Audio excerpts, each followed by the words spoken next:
Something that will give you a bit of positive thinking if you go read it. Okay, so these books are about positive thinking of some sort, right? Okay, what else? Yeah.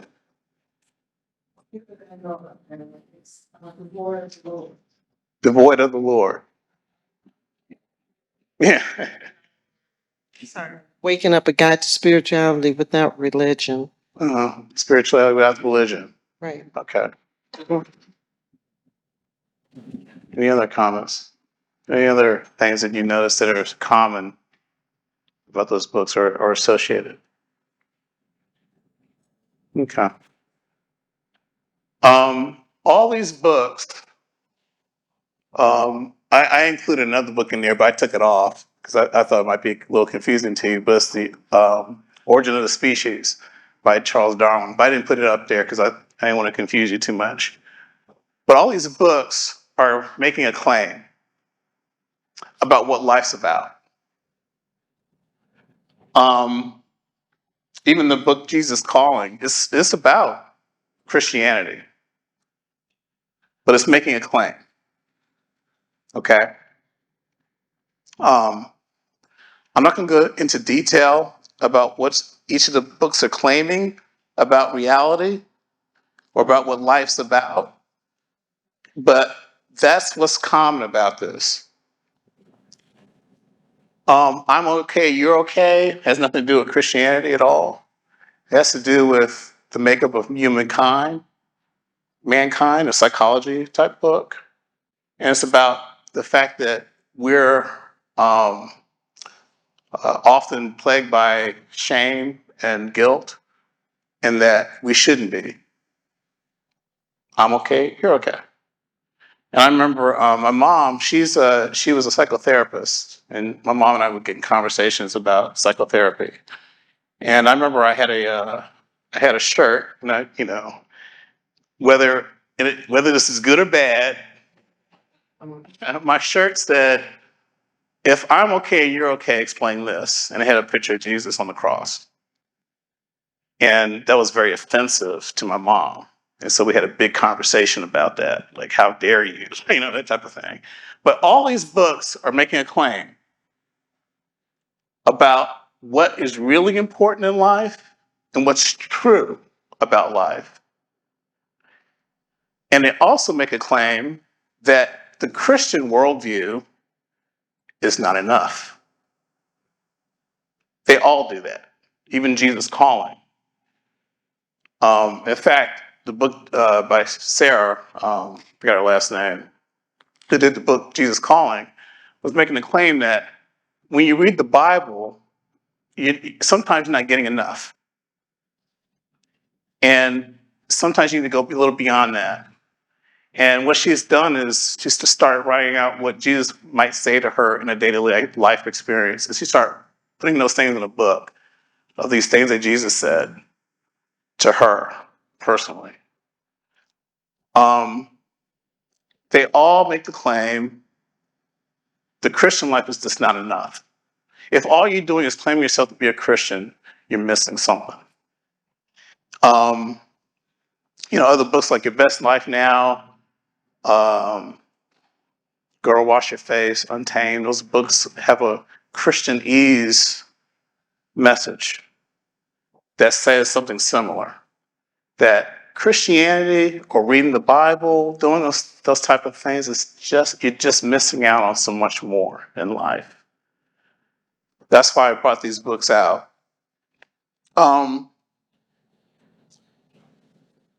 Everyone has the secret to what life is all about.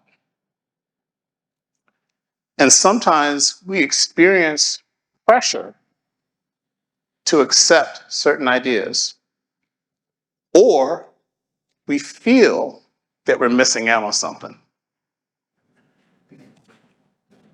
And like it or not, the whole world is discipling us. We are being discipled. So here's a question.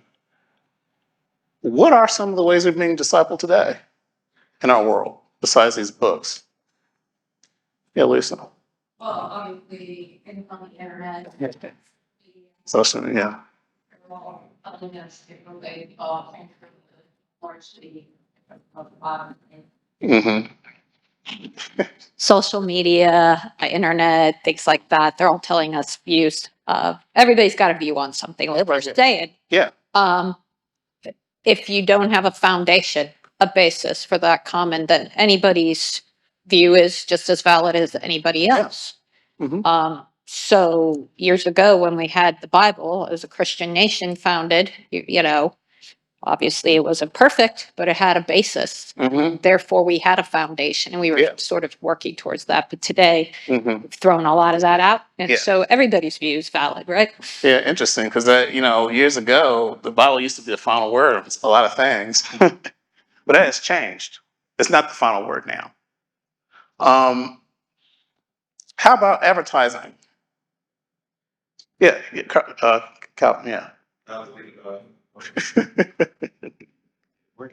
No, right.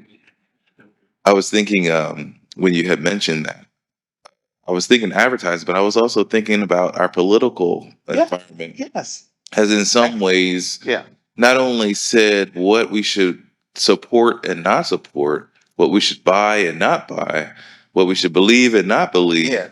or even so much so you can't even be considered to be affiliated with us if you don't agree completely with us, which is fascinating how much politics has on American culture. Yes.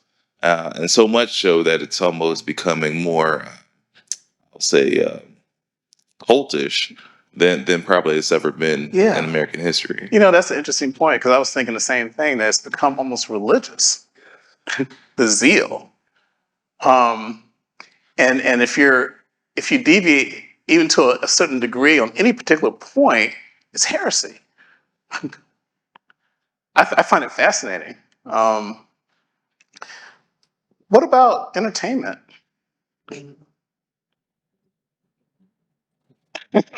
Yeah, good. I've been around.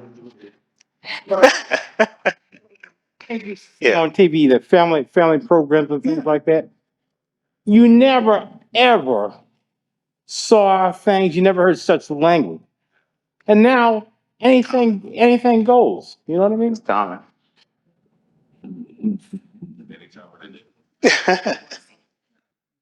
Right. Yeah. Have you heard the term keyboard warrior? What does that mean? It basically means, who you are in regular life is different than you are online. And you say things that you would not normally say to another person online than you would, in person. Yeah.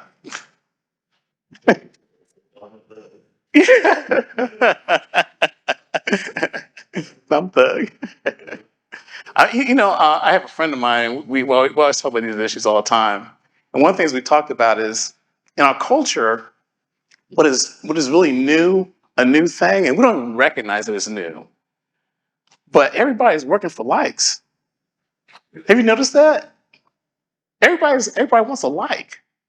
I mean, everything that you're doing has to get a certain number of likes. And now, even in our news, I don't know if you noticed this, how many times do they quote Twitter? That's never happened before. They're quoting social media to prove a point. Well, look at all these comments. Look at the comments, and it's a news story. The comments are a news story now. I just find it amazing. Okay, what about this? News, the news cycle itself. What's fairly new. I wouldn't say fairly new, but it's been maybe 20 years or so, where 24/7 news. There used to be a time where you can only catch the news at 6 or so, and then maybe 11 at night. And it's usually mostly local. That's changed. You have 24/7. So whenever you pop down, you can see the news all over the world, all brought to your lap. And the news has a perspective. Did you know that there are producers behind the news? And the producers select the stories that get told and how they're told. Have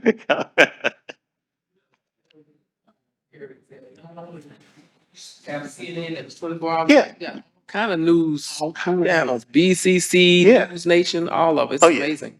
Yeah. Oh, sorry. And real quick, because I think it's fascinating. But do you remember when tabloids were like scarce? Yeah.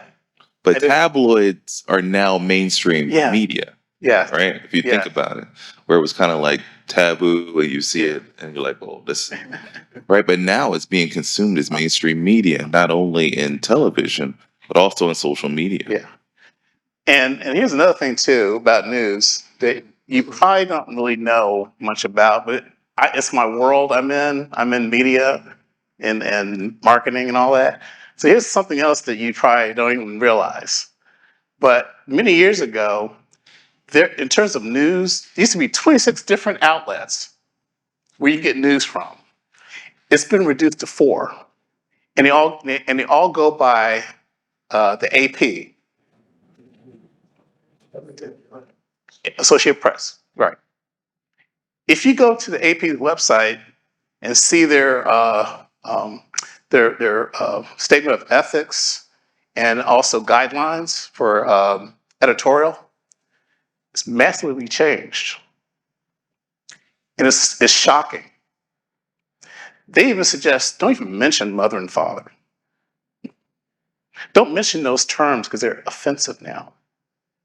Male and female, don't just say hey this and that, and whatever someone's gender is, you mention it the way you mention it this way, and all these little things. Just go to the website and see, and all the news outlets get their guidelines from AP. I'll just let you know, it's been reduced to just a few. So all your news, all you think all the news is coming from different places. No, it's just 4, just 4, down from 26. Just let you know. Yeah.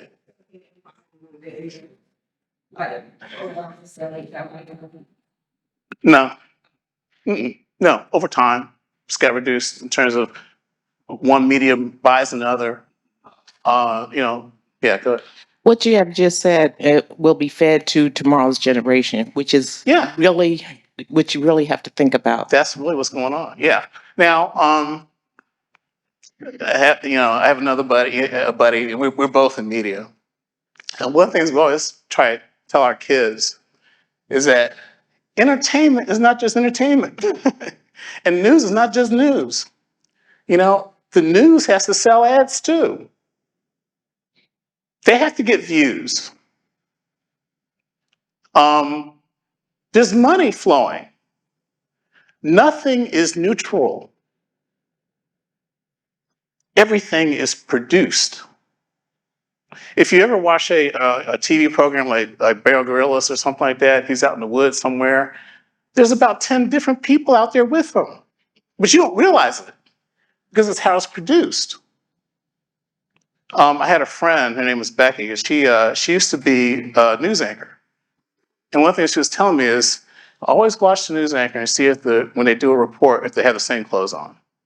She said that's because the producer came out and told them make a story. What you do is you go out and if you're running out of material, ask a question and then create a story from that. And she said this happens all the time. You don't even recognize it. You think it's just been planned or no. Here's another thing too. How about teachers? Teachers are discipling you. Professors. How about the Academy of Science? The Academy of Science tells scientists what to say and believe.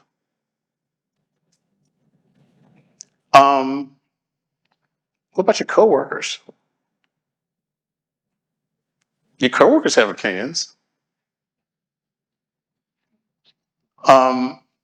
All these, I just bring all this stuff out so you can be a little more aware that you're being discipled. It's not, nothing is neutral. And I'm not saying it to scare you either, to say, oh, get me scared about what people say. No, I'm just saying be aware that you're being taught. Everyone's teaching you something. And that's the problem that's going on in Colossae as well. And that's what Paul is going to touch on. So today in our world, even what we're being taught can have social and career implications now. That's kind of where we are right now. The reason this is because what we believe about truth or reality is now a social construct. It's no longer it's no longer a system of understanding what the way things really are. We've moved away from that to a system of thinking. And if that doesn't make sense, I'm not going to take a lot of time to explain it. But we tend to believe something is right by consensus these days. When we have a majority of people believing in certain things, we say that it is right. That's kind of how we approach truth, which is very different than we used to approach truth. And here's another thing. We approach truth that way, even if it changes. I'll give you an example. The idea of truth itself used to be considered an absolute. When you say truth, we used to mean by that something corresponds to reality. That's what we used to mean by that. Now it's simply a construct of maneuvering power. That's how we see truth now. It's the one who's in charge makes the rules, kind of like that. And that's why politics is so important these days, because we think of truth this way. And we try to get people in power to wield that power, to get us to think according to the power that's in charge. That's kind of how we think about truth. So it's a merely whatever is personally what we want to believe to be true. That's what's true. One politician was in 2008, I believe, was asked a question. I remember watching the program. What is sin? That was the question. And the politician who was vying for elected office was saying, sin is whatever I say it is. And I remember thinking, I said, oh, that's interesting. But nobody seemed to blink. Everybody was like, okay. He said, when I'm in office, I'm going to enact this, and that. And I was just like, nobody's saying anything about that. Sin is whatever I say it is. I was like, I don't know. Okay, here's another term. You guys heard the term colorblind? We don't want to be a colorblind society. That's no longer in favor now. People hate that term now. Colorblind. Oh, that's bad. That's evil. You're not seeing me for who I am. But what it used to mean, colorblind used to be a way of encapsulating this idea that it was a moral value that people should be treated equally, regardless of one's skin color. That's what it used to mean, right? And now it's come to mean I don't see you. And so now it's offensive to say I'm colorblind, or we're trying to be a colorblind society. That's considered offensive now. And see, I'm not saying, hey, this is right or wrong. I'm just saying, hey, our mores have changed. And very quickly. Because in 2017, that was a good term. And now after 2020, it's a bad term. So what we say is good and moral and ethical can change just like that because of how we view truth. Yeah. I'm just sitting here when I was saying, but I just want to say that people have some of this immorality. When you think about what happened to Anheuser-Busch Yeah. because of what they did with the transgender person, they lost like 27 billion. 30, yeah. And then Target, The same thing. same thing. Yeah. So there is a little light there that maybe people are finally saying we need to do something about this. Mhm. Yeah. Good. My point, I'm just bringing up, got a few hands. The one reason I'm bringing it up is to demonstrate that what I'm saying is true, that by consensus, we believe certain things to be true, and we could change it in a second. Yeah, go ahead. Yeah, we can change it in a second, as you have said. Yeah. Now, in this world, there is nothing that is called bad, and there is nothing that is called good, because at the end of the day, it will depend on how you present it to the people. Yeah. We are getting to the description of Sodom and Gomorrah, where everybody sees fit what he thinks is right. Yeah. So even if he kills somebody and he can defend it, go to the lawyer, and the lawyer just say, okay, he was right in killing that person. And the lawyer is able to do the right discipleship. The person is set free. You can do whatever you like right now, and it's considered as the truth. The most important thing is to put it at the right media. You can put it on Twitter, and you see a lot of people defending it, and you see a lot of thumbs up. Say, this guy has done well. But it all depends on who you are and the knowledge that you have. Because at the end of the day, we shouldn't be like people who are blown from the east to the west and from the south to the north. Yeah. And we accept everything. We should have a standard Yeah. of understanding. Yeah. And we should be able to measure everything that we do based on that standard.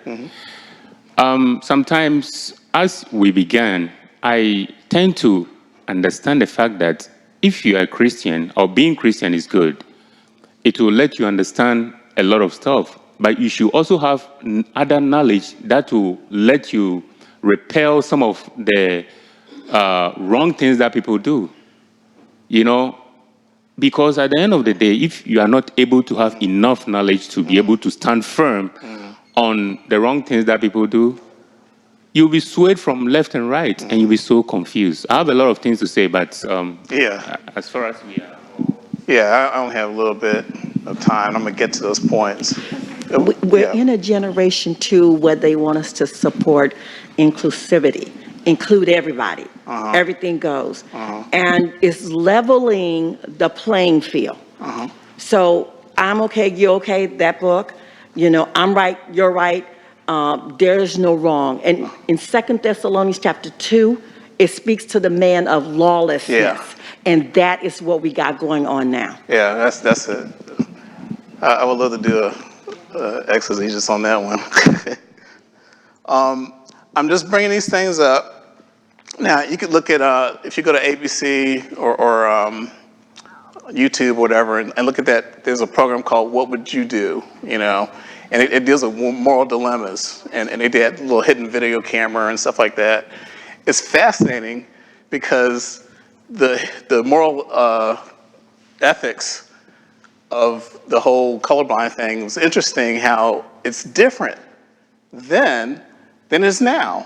It's amazing. Some of the things that people were saying it was so anathema right now, but was considered ethical in 2017. I just find it fascinating.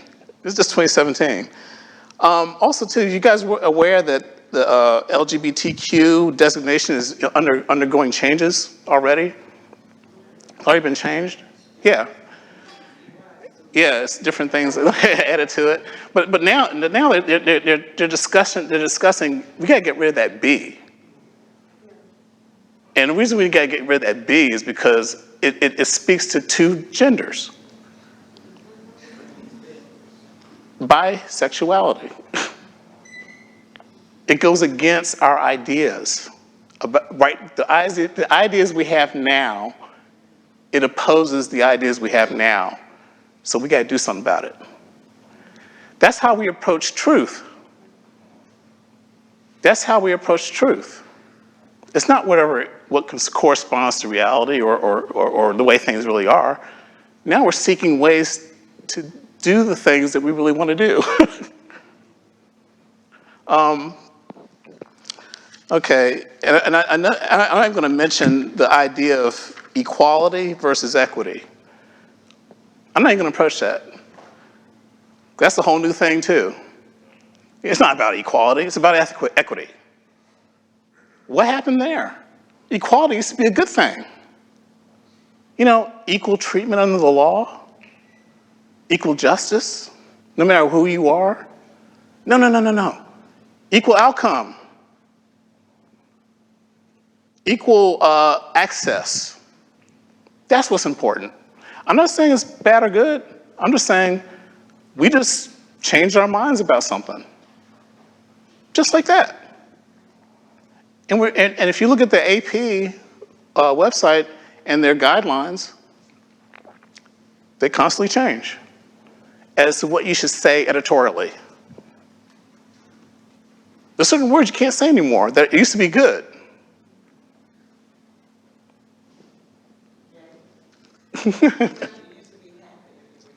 Yeah. I mean, that's an old example, but yeah, it's true. So, as Christians, you know, we're not supposed to be having shifting standards, right? Kwesi was just speaking about that. Our standards of morality and truth should be anchored, right? But gosh, all these voices saying that we're wrong can make you doubt. All the voices, all the likes, you know, and we get thumbs down, you know, for a lot of our views. So it influences us in how we think because we're being discipled. Okay. So in those times when we're being discipled, when is it most likely that we feel the pressure?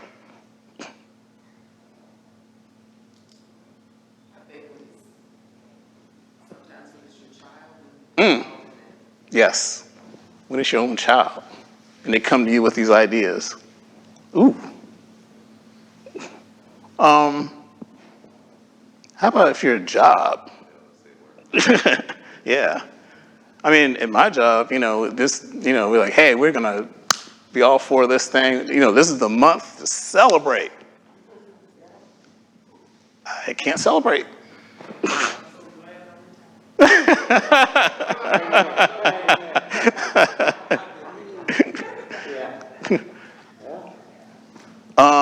What about this? Everybody around you disagrees with you.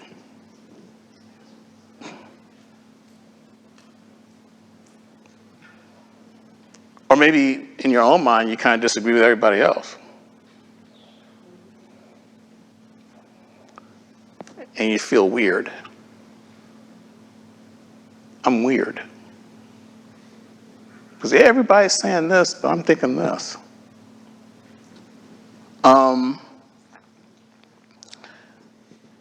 In entertainment pushes an idea that we just can't get with. And you just feel like, am I odd man out? I'm not enjoying this. Why is that? What's wrong with me? What about this? I just had a negative experience at church. And I feel something's wrong. Something's wrong. This pressure that you feel is not new. Early Christians experienced it as well. And even to the point of persecution and death. Yeah, go ahead, Carl. I think that the way the world has evolved, and it's even in the religious world, when I went to college, we had a course that was entitled Philosophy and Religion. they used to have a course that was entitled, Philosophy and Religion analyzes and looks at your relationship with God. What they used to have is more of a course that was designed to understand the nature of God and our relationship to Him. Yeah. And now we are looking at ways in which we can make ourselves feel more comfortable instead of taking what God has said to us and said, this is the template, this is the standard. Figure out a way in which you can align yourself with what God is saying to you. Yeah. Instead of the way you analyze your world and see if you can shape God to fit that. You're picking up on something that has changed fundamentally in how we see philosophy. That's something that's fundamentally has changed. And like I'm going to say this again, and if I didn't say it before, everything is produced. Everything is produced. Nothing is neutral. Everything's produced. You read a story in the paper, media, entertainment is produced. It's somebody's ideas. Nothing is neutral. I'm just letting you know. And I tell my kids, you know, when Dad enjoys a program, he really likes it, or something's really funny, you know what Dad's always thinking about? What's the point? What do they want me to believe? I'm always thinking that. I just naturally do that. You know, I just know maybe 2 other people I know who actually do that. I just don't. That's how I just operate that way. What are you trying to say to me? Is okay. Paul, the pressure is not new. In fact, Paul needed to address the Colossians on these same issues. Even though they existed in different forms for them than they do for us. Paul realized that the Colossians were experiencing external as well as internal threats to their spiritual growth. These threats weren't necessarily saying not to trust Christ. They weren't saying that. What they were saying is that Christ is just not enough. That's all they were saying. You know, hey, Christianity is great. Jesus is good. He's good. But there's some other things you need to know. There's some other things you need. You know, if you want to be a full, experienced life the way life's supposed to be experienced, you have your best life now, right? So Paul writes this letter to remind them that their trust needs to center around Christ and what Christ did. Okay. So, introducing Colossians. I only have a little time left, but I'm going to try to say this. Colossians, just like any other letter in the New Testament, is like listening to a conversation on the phone, and you're only hearing one side of the conversation. Try to guess what I'm talking about here. I'm gonna do that myself, all right? Hey, hello. You need money. How much? Okay. How's dorm life? That's good. You met who? What's his name? What's he like? What does he believe? I think you should probably rethink that. What am I talking about? How do you know? Context. What am I talking about? Yeah. she made a heathen. Yeah, you picked all that up from one side of the conversation. That's what reading the Colossians letter is like. You're going to pick up some things as you read the letter. And that's the way 1 Corinthians is really like that. When you read 1 Corinthians, think this way. I'm listening to one side of the conversation here. Something's going on here. There's been some back and forth. Yeah. That should trigger you in how you read a New Testament letter. You're reading one side of the conversation. Paul wrote this letter between AD 60 and 62 while he was in prison in Rome. And at the same time he wrote this letter, he wrote Philippians and some other prison letters, Ephesians. And Ephesians and Colossians have a lot in common. But Colossians is very different than Ephesians if you read it carefully. But they have a lot in common in terms of the subject matter that they touch. But the letter that was written exactly at the same time is the book of Philemon, because Philemon is in Colossae. And the letter has been sent to Colossae and to Philemon in general, and specifically. And so these letters are meant to be read one at a time. In essence, Colossians is like First Colossians, and then Philemon is Second Colossians. That's another way of looking at it. Now, the letter was written to a congregation Paul did not personally found. He didn't personally know them, but a guy named Epaphras, who was also a Colossian, founded the church there. And the church meets in the home of Philemon, And Epaphras comes to Paul and tells Paul what's going on while Paul's in prison. And this guy named Onesimus, who was a slave when he was in Colossae and was a slave of Philemon, has also come to know Paul and has become a Christian. So now Paul's sending this letter by way of Onesimus and Tychicus, and sending the letter back to Colossae and to Philemon. So that's what's going on here. And the area around Colossae has it's a diverse groups of people in that area, very diverse. And a lot of religious diversity in that area too, including Jewish sects.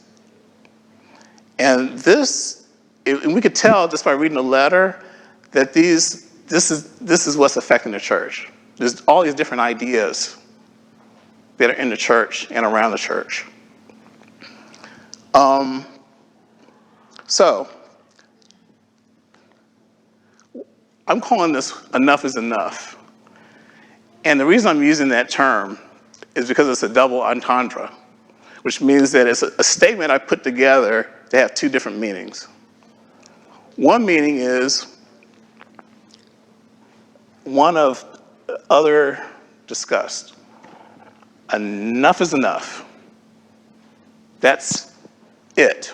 It's a statement of, I don't need this. That's enough. I've had up to here. The other statement is, enough is enough. If you have enough of the right thing, that should be enough. And that's what this letter's about, those two things. So here's how the letter is constructed, basically. The letter is in two parts.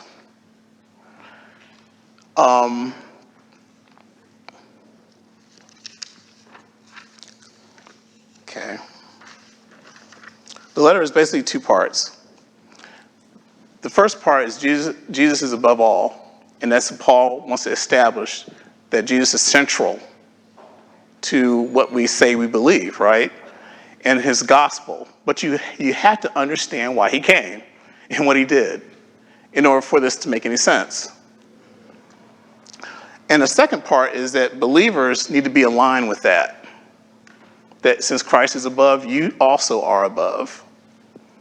So there's certain ways you should think and act as Christians. It should be reflected. You know, what you believe should be reflected in your behavior. Since I'm running out of time, I'm just going to go through this really quickly. Okay, so I want you to think about this for a second. When are we most likely to feel that we're missing out? I was going to end on this. When are we most likely to feel that we're missing out on something in Christianity? You know, yeah, Jesus is the only, yeah, Jesus is central, right? But do you ever get those feelings where it's like, yeah? One of those times when we kind of go like that, yeah, he's central, the Bible's important, but when are we most likely to do that? You think about yourself. Think about yourself? You've got some other. You are sticking to your beliefs.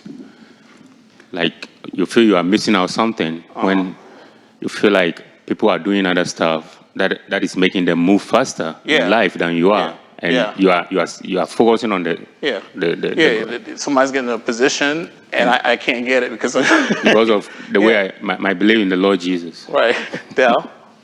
I was going to say, when it's something that might not always align with your Christian beliefs. Yeah, it doesn't align. So, you know, I'm not going to get ahead if I keep believing this stuff. I'm not going to get ahead. Also, too, when the Bible doesn't seem to address something that I want it to address, I kind of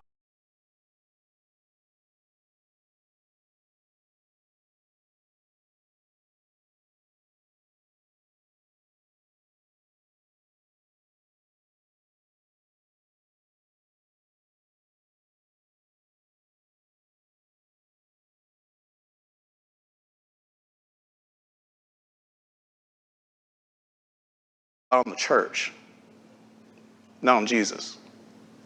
Sometimes we do that.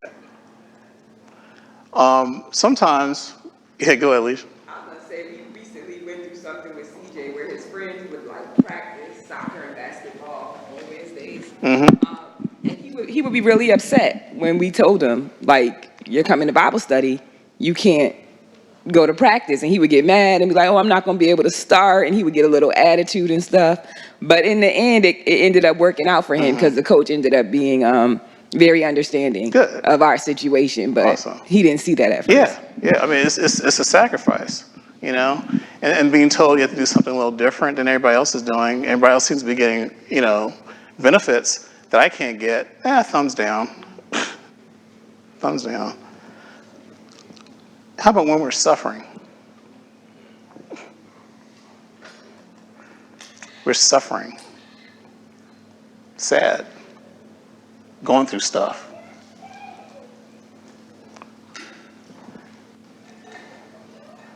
How about if you're getting ridiculed for what you believe?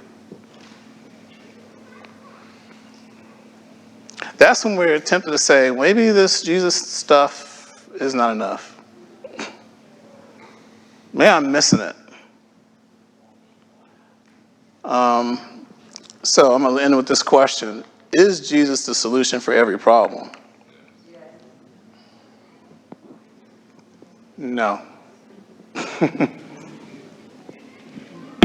He's the solution for the problem that he came to solve. And we got to remember that. I think when we start to look at I and what I can do, what I can solve, that's the problem. But Jesus is the answer to every problem. Your focus is wrong. Your focus is on you. I think you hit the nail right there. Our focus. That's the problem. Let's pray. Heavenly Father, there's a lot that you have to say, Lord, in your word. And sometimes I think we can miss it. And I don't want to do that. I want to see what you say. I want to understand who you are. And I want to get from what you say and who you are what is true, not what I want to believe. And Father, please help us, Father, to read your word with a renewed sense of knowing you for who you are. And it's in your Son's Jesus' name we pray. Amen. Amen. Hi, I'm Ricky Cook, minister here at the Laurel Church of Christ. We hope you've enjoyed our video broadcast, and we'd love to have you with us in person as a special guest. Currently, we offer Bible classes for all ages on Sundays at 9:30 a.m., followed by our Sunday worship service at 10:30 a.m. Wednesday evenings, we have Bible class at 7 p.m. Please come and visit with our church family. We believe that you'll want to come back again. Have a question? Please reach out to our elders at elders@laurelchurch.net. We look forward to seeing you soon. Thanks, and God bless.